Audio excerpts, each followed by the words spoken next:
to FoundHer Rising, the podcast for women founders in wellness, coaching, and consulting who are ready to step beyond one-to-one work and build businesses that create freedom, impact, and income. I'm your host, Christine Hakkola. I'm a business coach, former psychotherapist, and mentor to women scaling service-based businesses. Today, I'm joined by Dr. Michelle Fardella, a registered clinical and school psychologist and co-director of WonderTree Child, Adolescent, and Family Practice.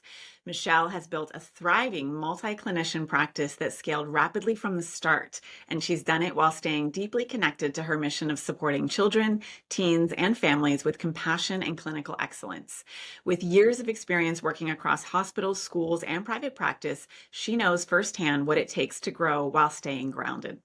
So my question for you today, listeners, is what does it take to really expand your impact without losing the heart of why you started? And on that note, I'd like to welcome the insightful and inspiring Dr. Michelle Fardella. Thank you so much for being here. Thank you for the warm welcome. Oh, it's great to have you. I'm so excited to dive in and hear more about your really successful practice that you've built. Before we dive too far in, though, I want you to take the listeners as well, back to the beginning and just share a little bit about what inspired you and your co-founder to create WonderTree and what personal experiences you might have had that helped shape your vision. Absolutely.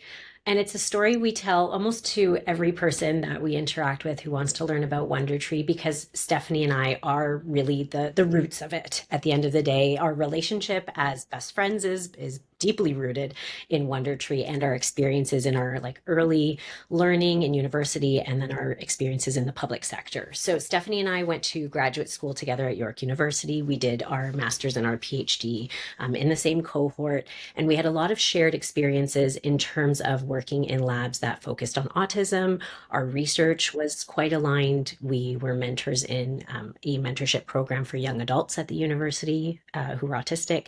And so we had the chance of learning together, we had the chance of working together, and the chance to research together, and then be best friends amongst all of those things, right? So I think from a very early time, we knew that we had a wonderful working relationship and friendship. And so I've never had doubts that at some point in our careers, we would end up together in this type of situation.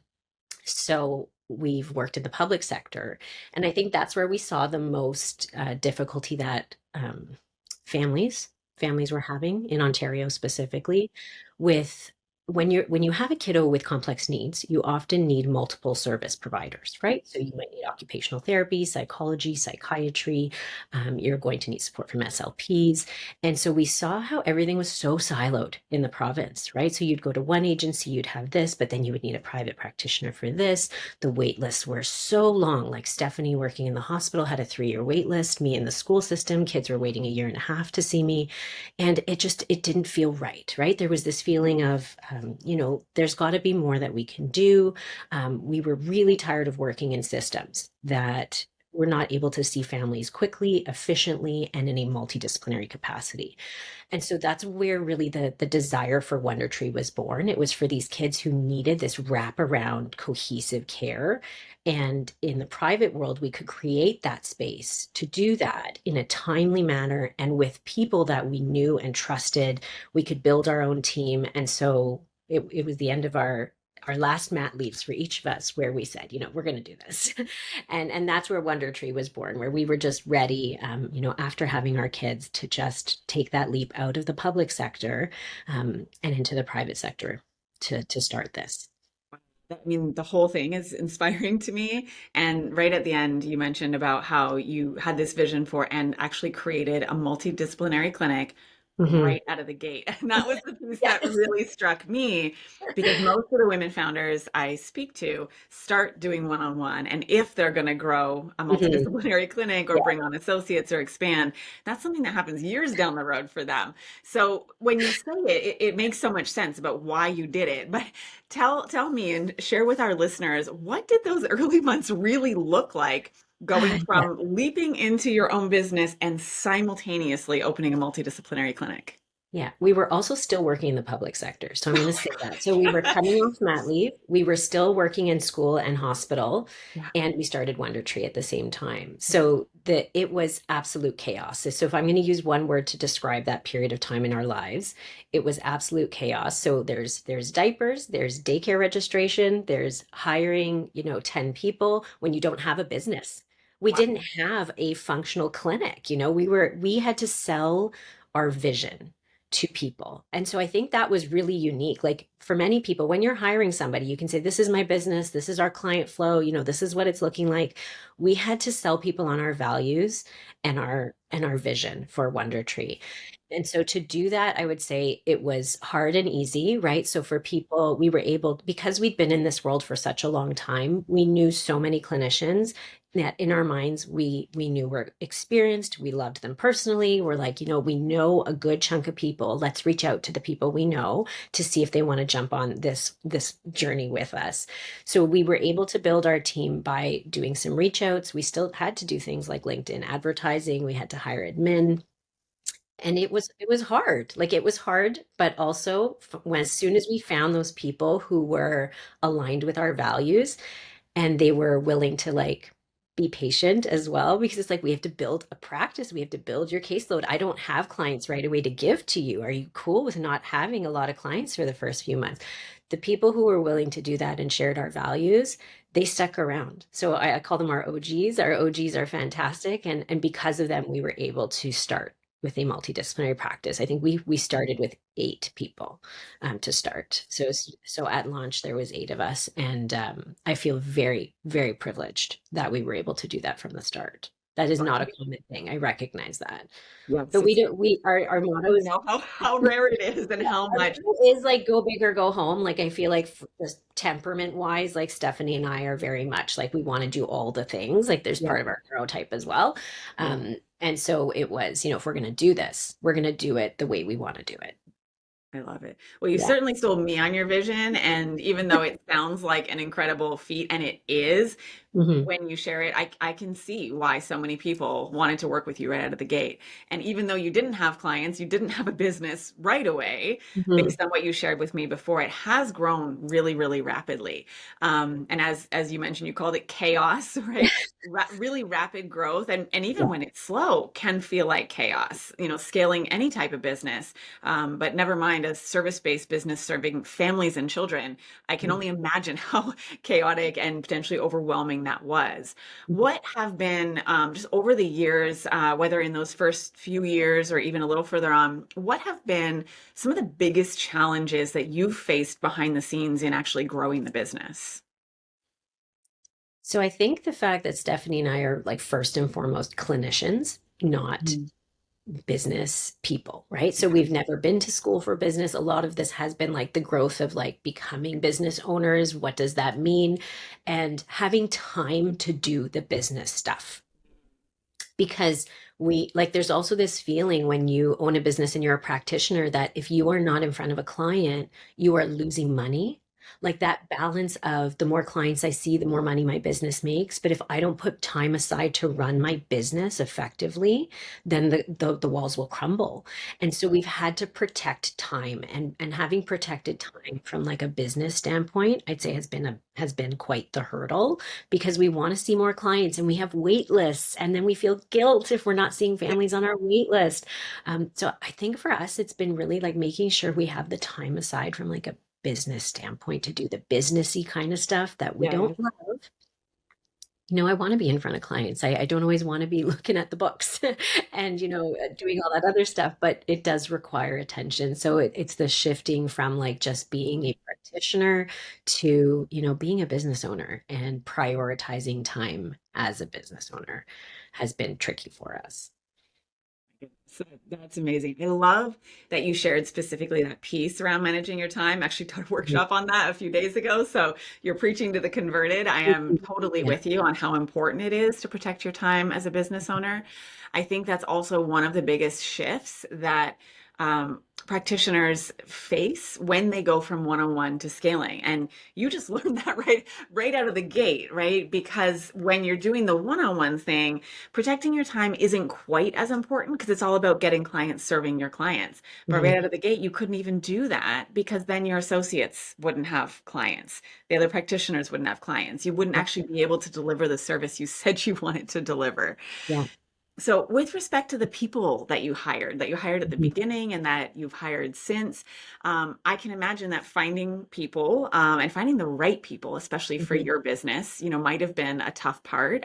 Curious if you could share what has that process of finding people, finding the right people, and folding them into your vision, into your ecosystem been like for you?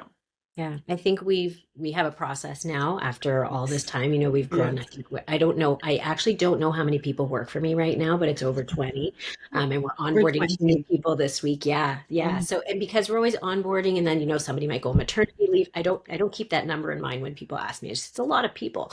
But creating systems has been helpful for hiring, right? So we have our standard interview questions. We can accommodate interview questions for people if they'd want them in advance. We're also very pro being accessible, so we want to make things as accessible as possible. I think if I'm going to give somebody a takeaway, it's from Nicole McCants and her training on when you're doing hiring is that it really should be a hell yes. Yep. Like this concept of a Yes. hell yes, we hold this so dearly right now because luckily we've only had one situation where things didn't go really well with the practitioner, and our gut feeling at the beginning wasn't a hell yes. But that balance as a business owner of saying like, oh, well, if I hire them, I can teach up the gaps, or maybe they're just nervous and it's not that it's a personality mismatch. And you take somebody on board thinking you can, fix whatever it was that wasn't a hell yes. We're not doing that anymore. So in an interview, if we're meeting somebody, if we're working with them and we really feel aligned in our values, if we feel their experience fits, if we're feeling that all the stars align, we are making offers in that moment because it just feels like a hell yes. We are checking references, like we're going to do that, but we might say to this person at the end very authentically, you really feel like a fit for us personally and for our practice. Right. And so, right from the get go, we're being very honest. I think being very honest in the interview process with someone, if it's a hell yes, I think that builds that trust right from the get go. And giving and making sure it's a shared vision is super important. Getting reference checks is very important. Don't skip that. Like I would just say to people, don't skip that. Even if it feels really good, it's really important. It's also good from a business standpoint to connect with other people. So it's always good to call those references for multiple reasons. And then at the end of the day, you're building a work culture where I'm not your boss in the same way that it might be in other places. It's a contractor model that we follow. And what I say to people is, you are also interviewing me, and I'm going to call, right? So you have to decide and Steph and I are at almost every interview together because as co-directors, I think people have to vibe with both of us. Even though we say we're kind of the same person, you still need to vibe. Some differences. Yeah. Different, but we function as one person sometimes. But the idea is that you are interviewing me. I'm going to give you a reference. If you want to talk to one of my staff members before you commit and sign our contract, that's really important. And so we offer that to every person we're interviewing now to say, you have the right to do a reference check on us because we want this vibe to go really well. We want this to be a long-term working relationship. And so doing all these small things as it's evolved, we have a great contract now. We have an offer letter template. We have an onboarding email template that my admin can put in place. So the systems that we're putting in place have helped with hiring. It's helped with retention. And then the more people that have a positive experience working with us, the more likely they're going to say, oh, by the way, I have a friend who wants to take on some assessments. Can I set up a meeting with you? Absolutely. Right. So it's great all around for like expanding. The more positive working relationships you have with people, the easier it is to bring more people in. So I well. think I've answered the question. I don't know. I go on. Yeah, I mean, the biggest thing standing out for me, and there were so many great things there, systems, just really Mhm, emphasizing the importance of getting those in place to mhm. streamline things, create more ease and efficiency. Yeah. And this concept of hell yes, I'm right there with you. I call Mhm. them rock stars, right? Yeah. And Yeah. sometimes for those who haven't hired before, that Mhm. seems almost impossible or idealistic, but it's so Mhm. true because skills can be taught, Mhm. experience can be gained, but Yeah. that culture fit, that vibe, and the way someone's Yeah. wired to do a job, that's not going Yeah. to change over time. And those are the Mhm. most important factors of hiring. It sounds like you've done Yeah. that really, really well. Yeah. So you've shared how deeply you care about the families that you serve. That's evident in the way that you speak about them and the work that you do, even feeling the weight of your wait lists. How do you balance that heart for service with the realities of running a business that has to stay stable, financially, operationally, all the things? The wait list, I will just be honest, caused me anxiety, Yeah, right? I believe it. And the anxiety is I'm not supporting people fast enough. Mhm. And so this is the balance where the clinician and the business owner can clash, right? Where Mm. the clinician is saying, take off the wait list, right? See as many people as you can as fast as you can because families need service. And then the business side of me saying, you need to pay attention to me or this whole thing will collapse, right? The walls will collapse if you're not there to support your other clinicians, if you're not there to support your EMR system, if you're not there to support all the free talks that you're setting up in the community and your advocacy work. And so it's this balance of me also saying, and Stephanie feels the same way, we need to be able to give our clients good care, which means not taking on more than we can handle, and giving our business good care. So both things deserve care for this to flourish and grow, and for families to receive the care they deserve. So that is literally a weekly dialogue I have in my own brain about the balance of the business and the families that we service, because I know if I don't pay attention to my business, the families aren't going to receive good service. So like both ways, I have to ensure everyone's receiving good service, and it comes down to the divide of time and being mindful of that, and just knowing my capacity and being honest. So one of our pillars is transparency. So we do things like posting our prices online, like families know what they're before they book an appointment, they know. It's not like you have to call an intake and there's like a secret price that we have for our services. But the other piece of transparency is we are transparent with every single family when they call what our wait list looks like. So if you call to get on my wait list, you're told it's 6 months at a minimum for me.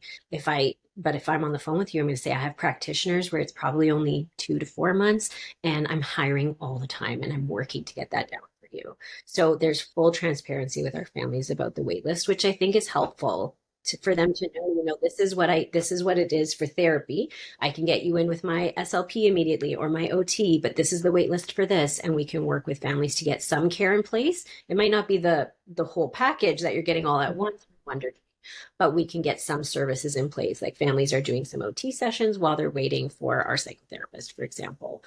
So we kind of use that too as a way to support families while they're waiting for certain services.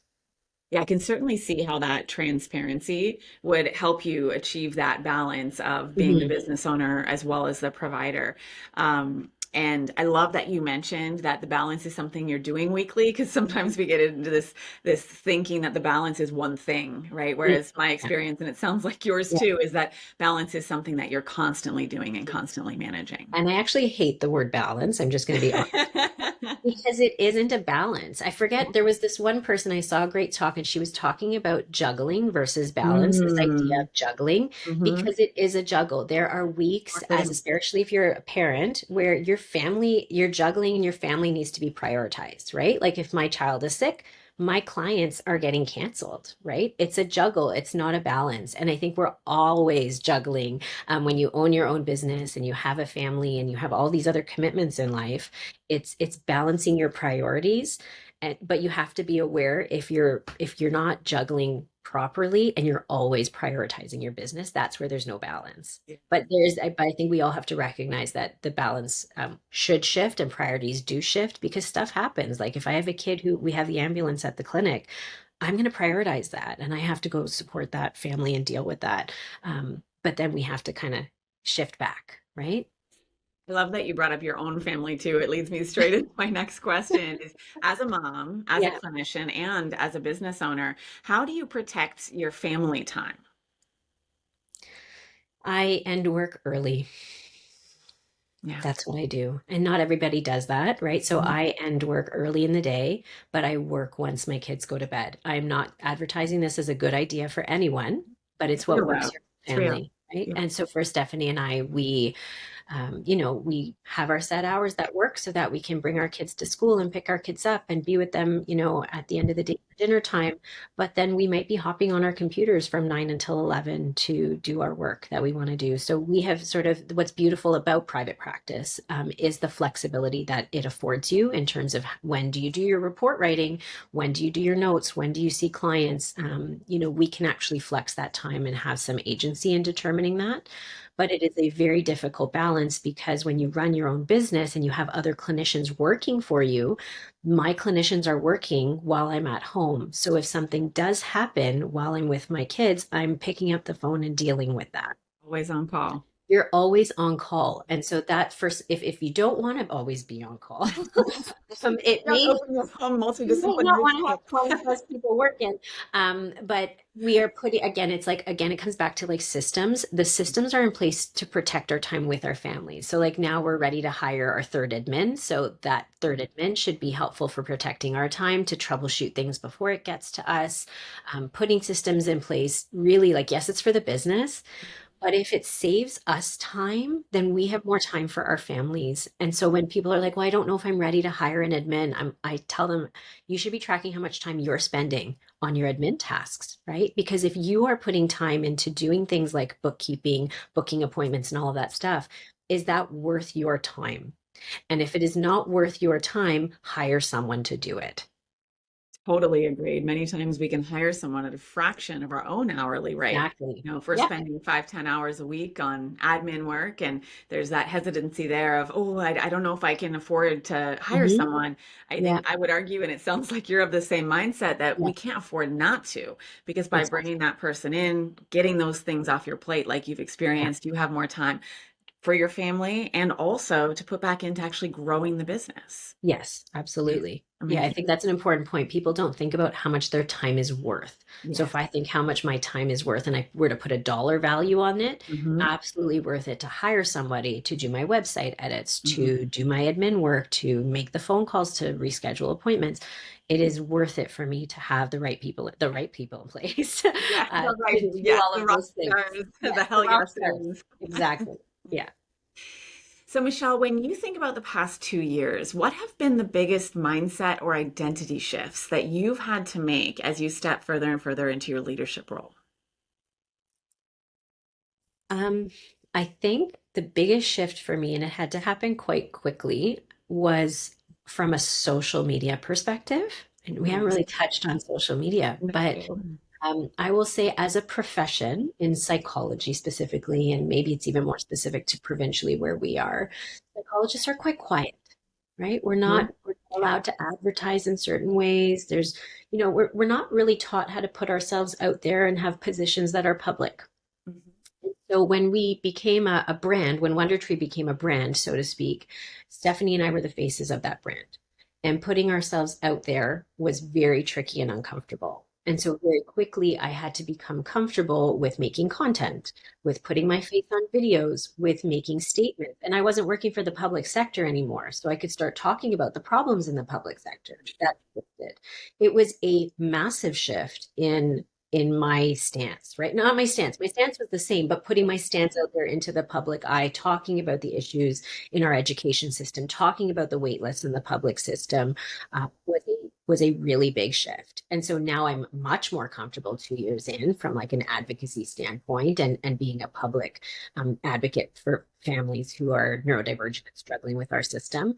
But it was really hard. At the beginning, I remember sending Stephanie every video that I made and saying, can you look at this? Am I saying everything correct? And now I'm like, post, like, now, this is who I am. This is what WonderTree is. This is our values.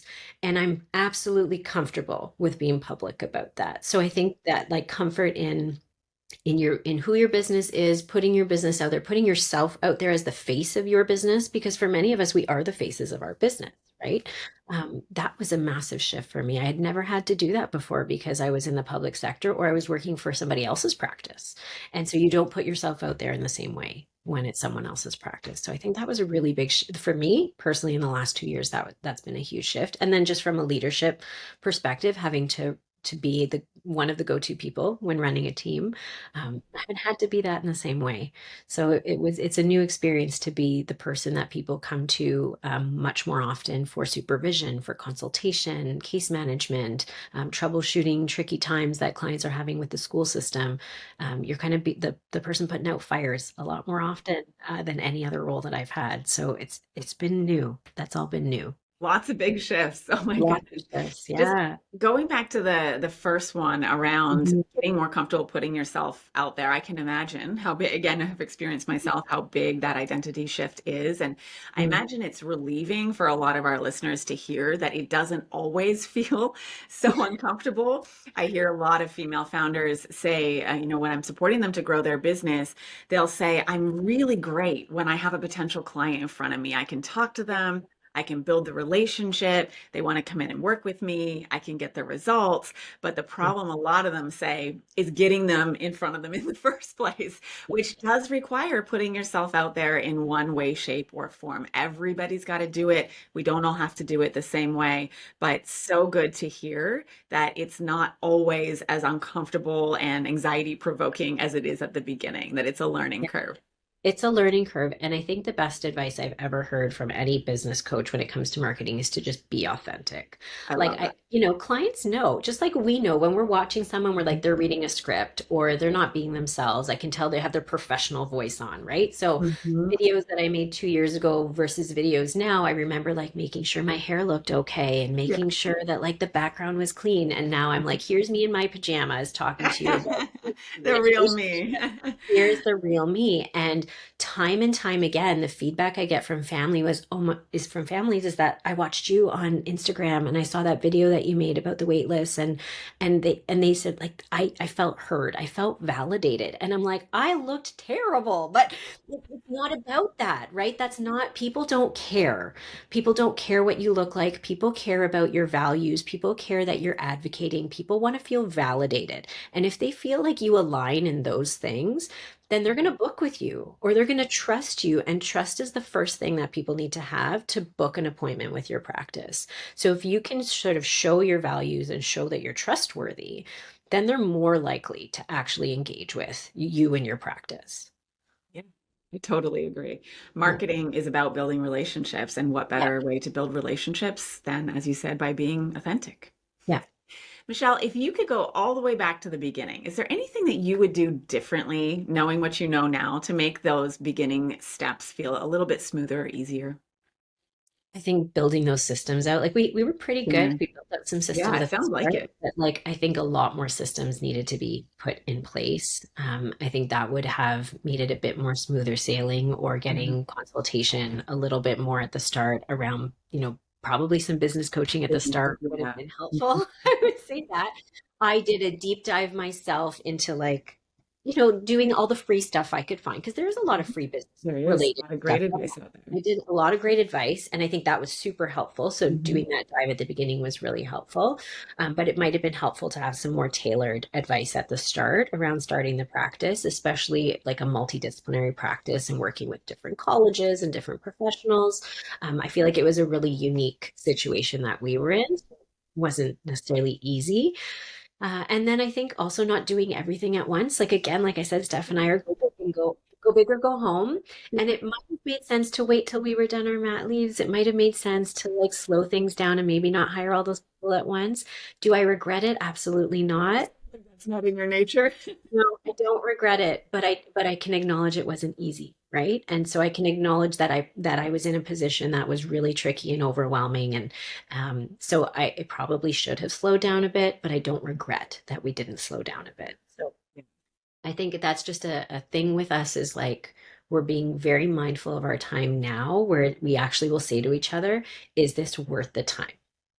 Like that is our like we'll check in. Like I also love having a business partner. So like I will also say that having a business Accountability. partner, it's fantastic. And I would never have been able to do this without having a business partner. Like the growth at this rate is only doable because there was two of us. This would not have been doable with one of It's a us. testament to your relationship. Yes, there's been lots of tests to the Yeah. relationship. But it's been very smooth. Like I'm lucky in that sense. I know partnerships don't always work out that way. So I would never change that aspect of it. But I think the key is that we check in with each other around our time. So it's like, yeah, we could set up, this free talk and do this event, but then we'll say to each other, is this worth it? And the worth it is not about money. It could be a money-making endeavor, but is it worth the stress that we'd be adding onto our plates, which again takes away from that balance of family and time into the business. And so our checks and balances aren't about money as much anymore because we can do lots of things that would make us money. But is it worth it for our, like in terms of the time? Because our time is the most valuable thing. Is this going to take away Noticing a theme here of the time, how valuable that is. time? We don't, because you can't make more of it. You can make more money. You can't make more time. So Agreed. that's where we have to make those decisions for like, oh yeah, we can absolutely start that group, but how much time is it going to take us to coordinate, organize, get our admin ready, market it? We don't have that Is time. it worth it? So is it worth the $800? Maybe it's not. And so those are the tricky business decisions that I think at the beginning you're like, okay, we need to make money. We need to make money. We need to get this off the ground. Whereas now it's, we need to make time. We need to save Going to have time. the biggest impact, right? What's Yeah. going to help us meet our goals? Which one's going to respect our time? And what are the goals? The goals right now is spending time with our family too, right? So Yes. it's balancing those goals of business growth and making sure we're protecting that time with our families. Yeah, I hear you. So, speaking of time and goals, looking Mhm. ahead, what's next? Give us a little snapshot. What's next for WonderTree? What's your vision? What's one thing you're excited about? Yeah, I mean, we've grown out of our space, and so we Wow. do, yeah. So once our lease is up, we are planning to expand. It's slowed us down. So I didn't think we'd have to have this conversation, but we've had it multiple times in the last month where we probably could have grown a little bit more, but our rooms are fully booked, which is also an important thing. Like, I don't know how much people are thinking about room bookings too, is making sure you're making money in your space. So, like, if it's used in the morning, who's using it after school or who's using it in the evening? Definitely. We, yeah, yeah. So when you're growing, that's kind of one of the considerations is room booking because every room makes money, right? So we've been able to get to a point now where the rooms are essentially being used all day long, 5 days a week, and sometimes on the weekends. And so we can't actually grow more from an in-person standpoint. So next steps will be to get a new space at some point in the next couple of years with more rooms.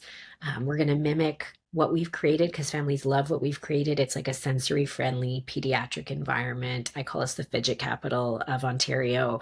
We really have made a space that's beautiful. And so I want to recreate that in a bigger space. So from a growth perspective, we're going to grow again.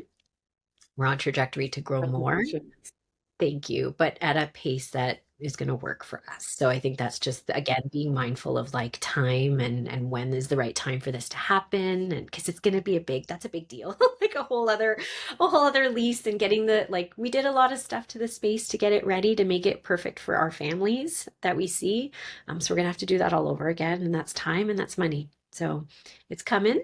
It's on the horizon. So the Well, growth. it's a good problem to have Yeah, for yeah, sure. And yeah. it sounds I like you recognize learned a lot of lessons along the way that are going to make this one a little bit easier, a that. little bit smoother. Absolutely, it will be Last easier. question for you. Yeah, Yes, I can imagine. Not without its hardships, but easier because it's not your first time. exactly. Last question for you, Michelle. For women listening who are in that messy middle of building something meaningful that you and your partner were in, what do you want them to know about staying grounded throughout the challenges of business growth? I think for me, it was the knowing that I wasn't expected to know it all, right? Like that, Mm. as women, we do have very high expectations of ourselves that we should be able to do everything, right? And yeah, sure, we can do everything. Can we do it easy? But should we? Right? Or should we? No. Like a ball will drop, right? And sometimes it's really intense. They're glass balls sometimes, and there's consequences to Mm. that. But I think the knowing that, like, number one, you're not supposed to know everything, that mistakes are going to happen, and that's okay. And not being hard on yourself when that does happen, right? Like if growth is slow, or if somebody doesn't stick on your team the way you thought they'd stay for a long time, or whatever it is, right? Things are going to happen and everything is a learning opportunity for the future, right? So if something does happen, what am I going to take from that to move forward? But to not get stuck and be hard on yourself when things don't go the ideal way, right? Like I think we should expect that growth is not linear, right? That growth is going to there's going to be hiccups along the way. And so if you're in the messy middle of it, we have to expect hiccups. And if you can expect them, it's not going to hit you in the same way as if you're expecting, this is the pathway for my business. Well, no, this is the pathway for your business. It should go up eventually, right? But it is an up and down at the beginning, especially as you're getting set up and learning. So to just, I think, not be hard on yourself, and to recognize the up and down process, especially at the beginning. Yeah, such a great perspective and so important. Otherwise, it makes things a whole lot more stressful. Our business is hard enough on us without us being hard on ourselves as well. Exactly. So thank you. Before we wrap up, Michelle, I'd love for you to share what's the best way for listeners to connect with you or learn more about the work that you and your co-founder are doing at WonderTree.